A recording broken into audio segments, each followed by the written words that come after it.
30 minutos de la sabiduría de Dios.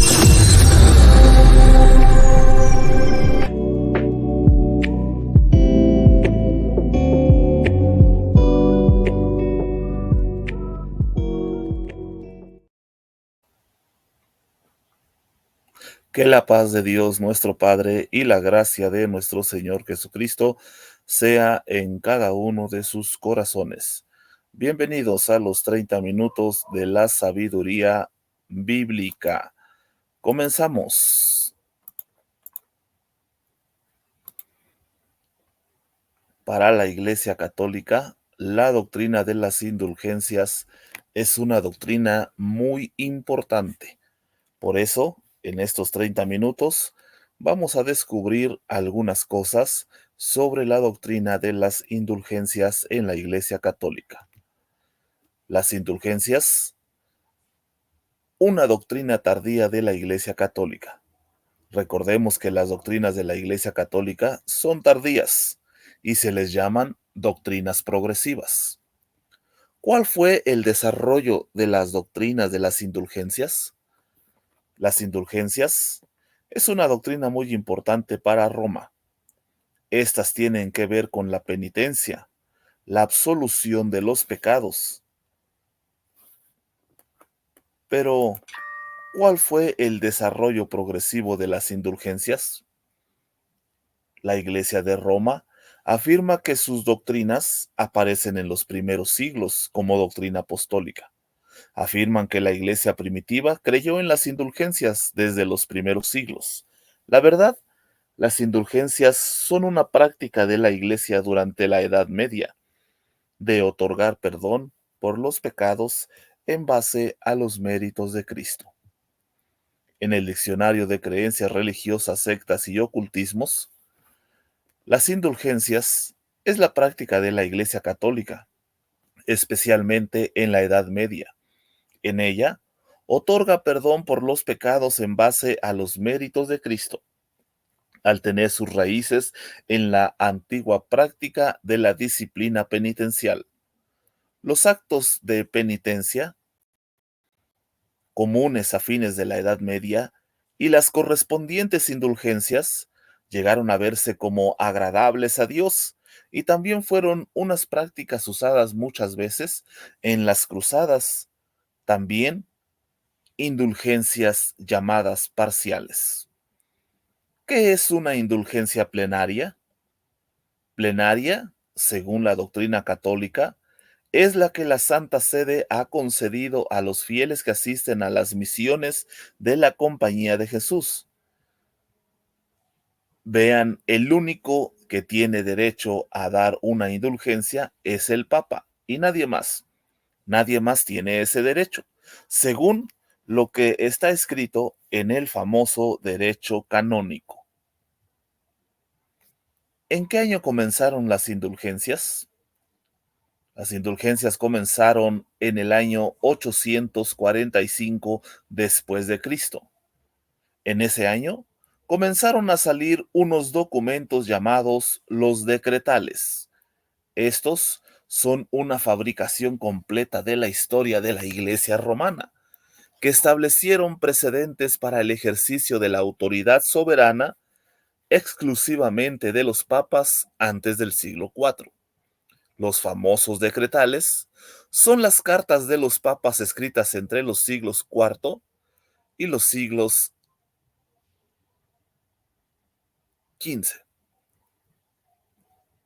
por las que estos, imitando el estilo de la Cancillería imperial, comunicaban sus decisiones referentes sobre todo a cuestiones disciplinarias, y esto forma parte de la historia del derecho canónico. Tradicionalmente, se considera como la más antigua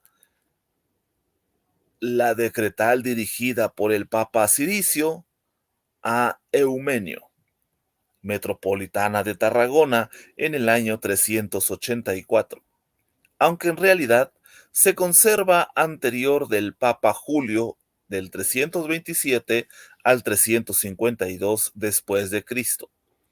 Es probable que se conserven otras anteriores, cuyos textos han perdido muchos de los decretales. Estos decretales respondían a las consultas elevadas por los obispos, el clero o por los laicos notables al Papa, pero en otras correspondía exclusivamente al romano pontífice. Los decretales fueron un resumen, una compilación de la Iglesia del siglo IV. Según se decía, era una tradición por parte de la Iglesia. Por lo tanto, esto se tenía que creer. En los concilios de la Iglesia, el entonces Papa Nicolás, en el año 867, fue el primer obispo de Roma en utilizarlas. Él las utilizó como base para promover sus afirmaciones de autoridad máxima como el sumo pontífice sucesor de Pedro. Pero no fue sino hasta el siglo XII que el Papa Gregorio ordenó que estos famosos decretales se usaran de manera significativa para alterar el gobierno de la Iglesia Occidental.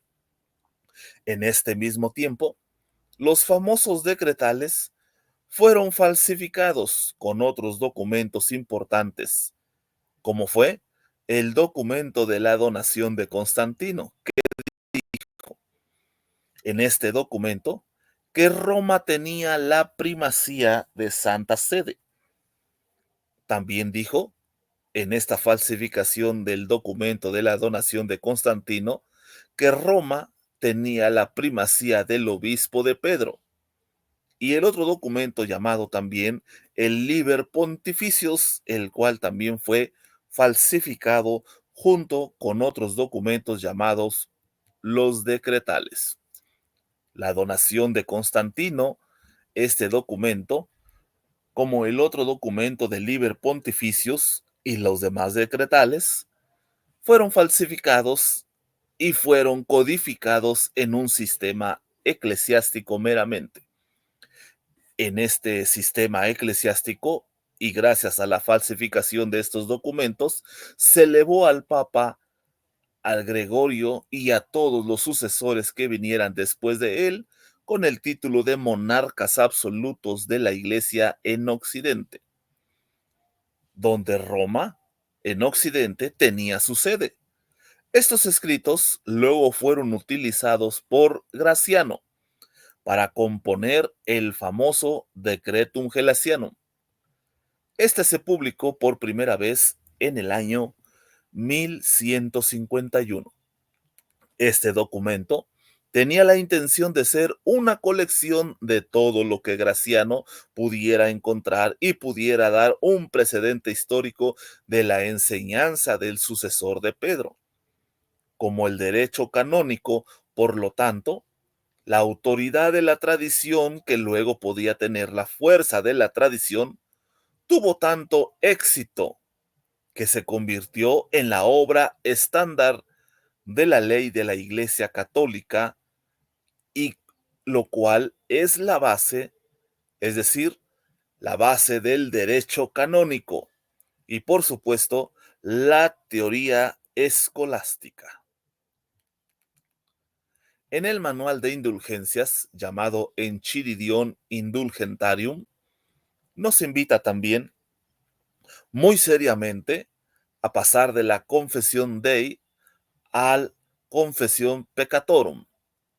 Este libro es una llamada a la conversión, una llamada no solo oponernos al pecado en nuestra vida y en la convivencia social, sino en luchar con sus nefastas consecuencias y a luchar confiadamente apoyándonos en el tesoro de los méritos de Cristo y contando con la solidaridad de toda la Iglesia.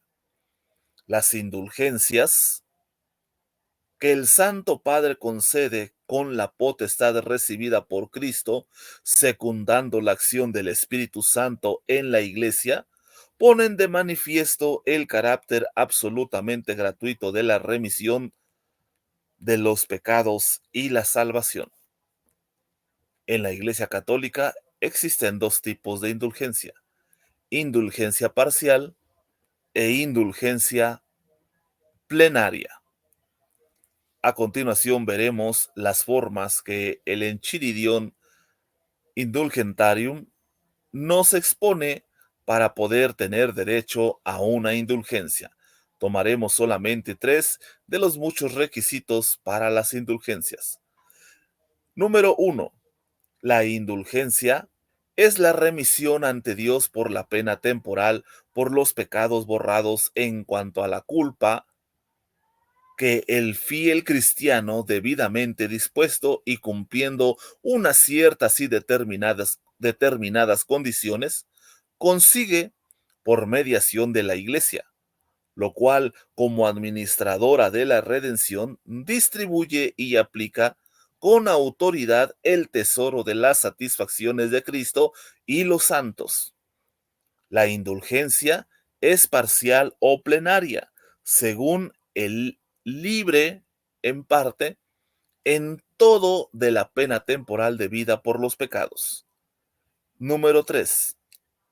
Las indulgencias, tanto parciales como plenarias, pueden aplicarse para sí mismo o para los difuntos como una especie de sufragio. Nadie que gane indulgencias puede aplicarlas a otras personas que aún viven. Sin embargo, para ganar una indulgencia plenaria, tienes que hacer lo siguiente. Para ganar una indulgencia plenaria, además de la exclusión, todo afecto a cualquier pecado e incluso venial, se requiere la ejecución de la obra enriquecida con indulgencia y el cumplimiento de 3 condiciones que son las siguientes. Número 1. La confesión sacramental. Número 2. La confesión eucarística. Número 3. La oración por las intenciones del sumo pontífice. Con una sola confesión sacramental se pueden ganarse varias indulgencias plenarias. En cambio, con una sola comunión eucarística y una oración por las intenciones del sumo pontífice, solo se gana una indulgencia plenaria. Sin embargo, hubo un tiempo que Martín Lutero, antes de la famosa Reforma Protestante en 1517, 2 años atrás, en el año de 1515, un sermón sobre las indulgencias de Martín Lutero y el descontento sobre la terrible doctrina de las indulgencias para el siglo XV. Lutero ya había mostrado interés pastoral sobre las indulgencias en el 1515. Esto es mucho antes de los escándalos que se desbordaron en 1517 con la Reforma Protestante. Lo preocupante para Lutero era que las indulgencias adquirieron mayor lugar o mayor valor que un corazón contrito y humillado. Las indulgencias ofrecían mayor valor que la relación con Dios, con el penitente, pues en ellas podían eliminar la culpa, sin que el creyente confrontara su pecado o su culpa. Así, la contrición tomaba menor valor que dichas indulgencias. Por lo tanto, clama Lutero en su tesis número 35 lo siguiente: que los que predican e inventaron tales doctrinas es una doctrina anticristiana. Aquellos que enseñan que no es necesario la contrición para los que rescatan almas o confesionalia. A continuación te presento la tesis número 35, 36 y 37 de Martín Lutero sobre las indulgencias. La tesis número 35 dice lo siguiente: predican una doctrina anticristiana aquellos que enseñan que no es necesaria la contrición para los que rescatan almas o confesionalia. Tesis número 36. Cualquier cristiano verdaderamente arrepentido tiene derecho a la remisión plenaria de pena y culpa, aún sin carta de indulgencia. Tesis número 37. Cualquier cristiano verdadero, que sea que esté vivo o muerto, tiene participación que ha sido concedida por Dios, pero sin indulgencias. A continuación veremos la venta de indulgencias. En la iglesia mayoritaria, la venta de las indulgencias fue extremadamente valiosa. Por tanto, para Alberto de Brandeburgo, como para el Papa en ese tiempo, en el siglo XVI, el cardenal Alberto de Brandeburgo, a través de lo que era común en su tiempo, como el chantaje, la manipulación, la extorsión y la compra de puestos importantes en Roma, todo se hacía a través de dinero. Para ser cardenal, Alberto de Brandeburgo obtuvo un pago practicando lo que la Iglesia Católica le llama la simonía, y por medio de la simonía, Alberto de Brandeburgo compró el obispado en la Iglesia Católica. Este Alberto de Brandeburgo compró su oficio como arzobispo de la ciudad de Mainz con un préstamo de 21 educados, facilitando, por el banquero Jacob Fugger. Por lo tanto, el arzobispo llegó a un acuerdo con el entonces Papa León X, después de que Alberto de Brandeburgo compró el arzobispado de la ciudad en la que él ya era arzobispo gracias a la mentada simonía. Ahora ya era arzobispo de la ciudad de Mainz. Este Alberto de Brandeburgo logró llegar a un acuerdo con el entonces Papa León X. ¿En qué consistía el acuerdo con el Papa León X? A continuación te lo doy a conocer en este día. El acuerdo de Alberto de Brandeburgo con el Papa León X lograron llegar a un acuerdo que permitiera a Alberto de Brandeburgo vender las indulgencias que solamente al Papa le correspondían. Esto sin duda era un negocio redondo que, por supuesto, en el momento que el Papa accediera, Alberto de Brandeburgo, con la venta de indulgencias a nombre del Papa, podría pagar la deuda de 21,000 ducados, lo cual pagó para poder ser arzobispo de la ciudad de Mainz. El acuerdo fue aceptado por el mismo Papa, pero las ganancias iban a ser divididas. Alberto de Brandeburgo se compromete con el Papa León X a que mandaría a Roma la mitad de las recaudaciones que lograra obtener por la venta de indulgencias. Así, el 50% de las ganancias de las indulgencias quedarían en manos de Alberto de Brandeburgo y el otro 50% quedarían en manos de el Papa en ese tiempo dirigiendo a la iglesia León X. El negocio sería redondo, ya que los pecadores en el siglo XVI en la Iglesia Católica no se preocupaban por buscar el perdón de Dios y una alma sincera, ya que sabían que pagando una indulgencia o asistiendo a la persona de Alberto de Brandeburgo para obtener la indulgencia, obtendrían el perdón sin buscar la misericordia de Dios, solamente pagando la cantidad que Alberto de Brandeburgo les impusiera por una mentada bula papal. Las indulgencias no se pueden ver en los primeros años de la iglesia primitiva. Las penitencias y las indulgencias van ligadas de la mano de la doctrina católica. Recordemos algo muy importante en estos momentos. La iglesia de Jesucristo, nunca confesó sus pecados a un sacerdote, tampoco celebró misa, mucho menos dirigía sus oraciones a los muertos. Y es a partir ahí del siglo X cuando Roma ordena la famosa confesión auricular que todo católico apostólico romano, por lo menos una vez al año y de manera privada, tenía que ir a contarle sus pecados al sacerdote de la parroquia.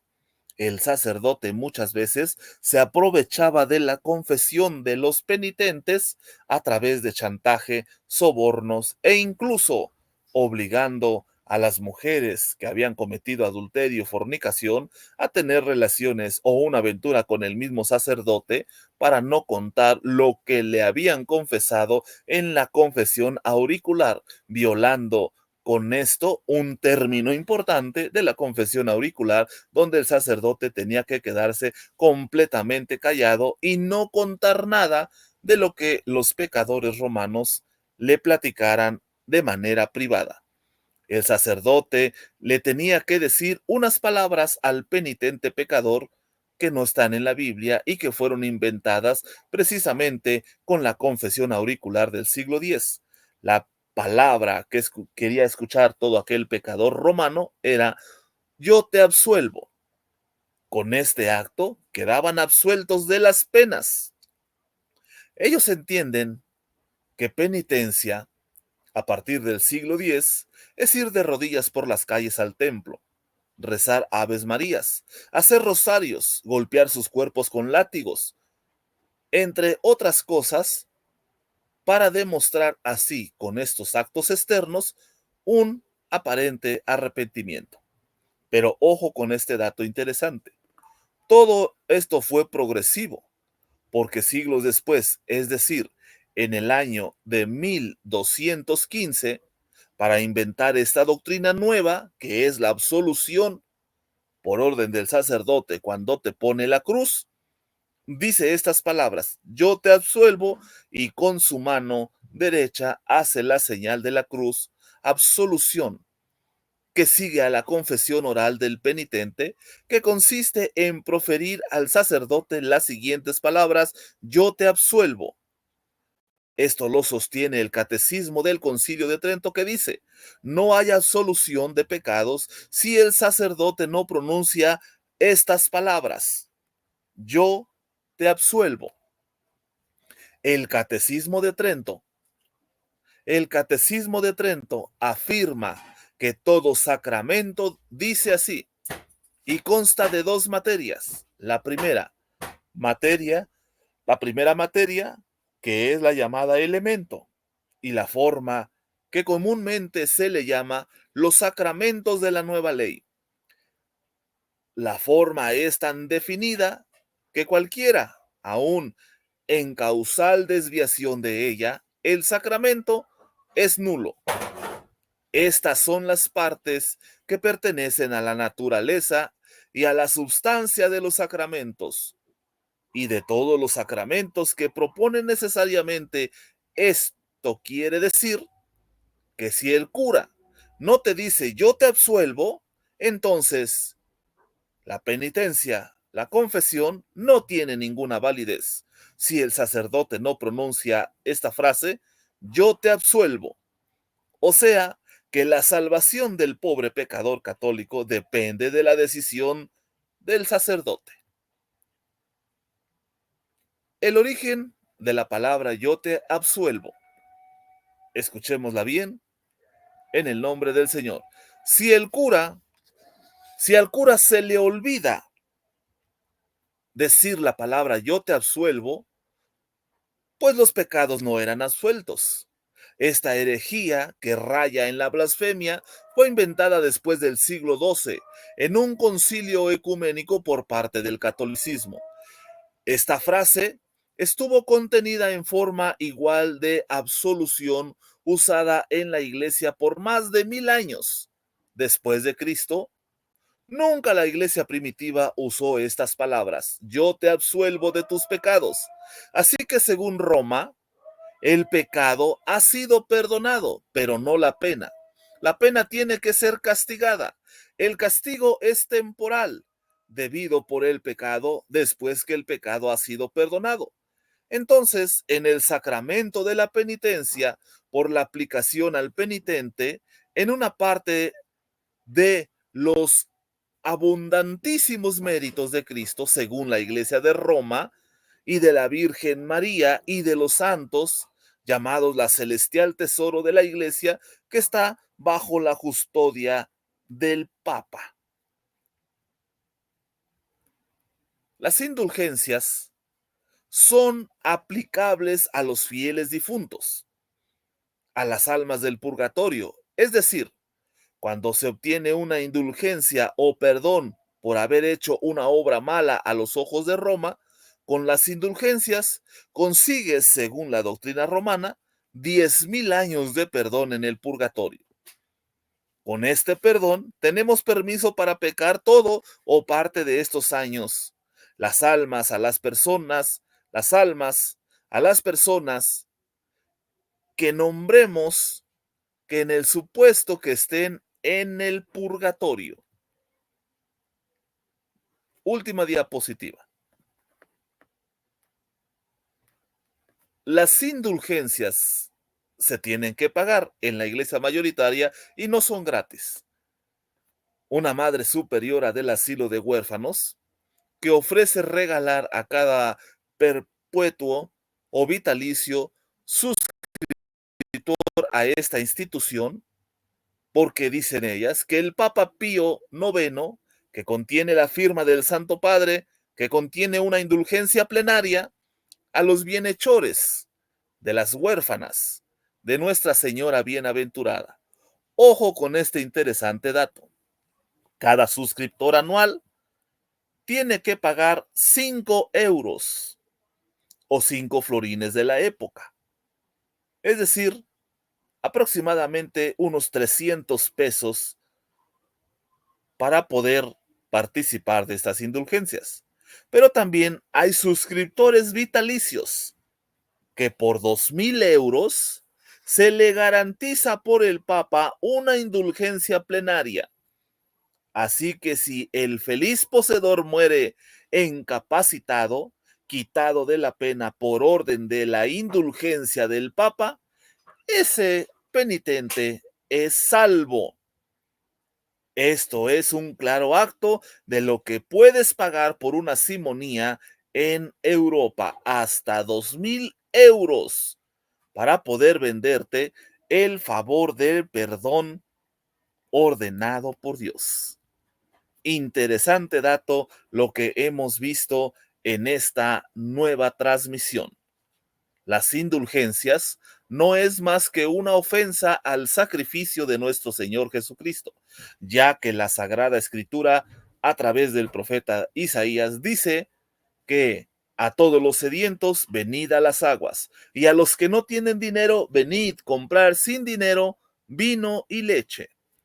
Y también dice en Apocalipsis que el Señor Jesucristo ofrece la limpieza de tus pecados de manera gratuita. Así que todo aquel que te cobre por la salvación está atentando contra el glorioso sacrificio de Cristo, el cual nos dice en su palabra: venid a mí todos los que estéis trabajados y cargados, que yo los haré descansar. Agradezco su participación en esta transmisión de los 30 minutos de la sabiduría bíblica. Yo soy el hermano Dani y este es la información del tema de las indulgencias aquí en la estación de radio Luz y Fe, la luz del mundo. Dios les bendiga.